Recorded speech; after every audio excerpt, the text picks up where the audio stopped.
When Elon Musk stood on stage and showed Tesla's Optimus humanoid robot to the world, you could practically hear the sci-fi gears grinding in every viewer's head. We're talking about a 5'8" robot that could one day fold your laundry. Now people scoffed. Really, Elon, a robot made? But they don't understand Musk rarely builds for the now. He builds infrastructure that pays off in a decade. Just like rockets were funny until they got reusable. Now SpaceX launches weekly. The first prototype of Optimus was awkward. It shuffled slowly like a kid in dad's shoes.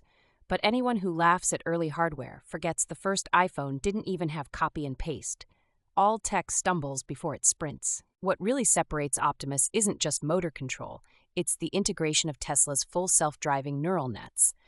This robot doesn't just have limbs, it has a brain, trained on billions of real-world situations thanks to Tesla cars soaking up edge cases. Imagine a future where robots don't need to be explicitly programmed, but learn the way we teach kids, by doing, failing, and repeating. That's worth something. It turns hardware into exponential learning machines, and Musk has the most real-world data to feed them. Here's the stat that made me raise my eyebrows. Tesla believes Optimus could replace 80% of repetitive labor. Not assist with it, replace it. That's not hype. That's a shift in how we think about what work even means. In factories, human workers still dominate simple physical jobs because robotic arms are rigid and stupid. But a humanoid robot with dexterity and adaptability could perform hundreds of task types with just a software update. Think of it like your smartphone, but with arms. Of course, we've heard the promises before. Remember Honda's Asimo? It danced and waved but never worked a shift. The missing puzzle is YouTube-level real-world data. Tesla has it. Honda didn't. That's the difference between a demo and deployment. Now here's what people fear, and it's not all irrational. Job displacement is real.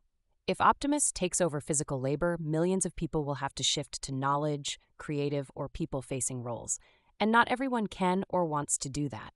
That's the quiet part no one advertises, the hard reset of how we value human work. We already went through it once with automation in agriculture. 98% of Americans were once farmers, now it's 1.5%. And we didn't collapse, we adapted. If Optimus works even 50% as intended, it makes caregiving, disaster recovery, and elder support not just scalable, but affordable. Imagine your aging parent having a robot that never sleeps, never loses patience, and can lift them gently out of bed. I don't know if we'll get the Jetsons' future, but I do know this. Even if Optimus doesn't solve every problem, it will create new tools that shift what's possible.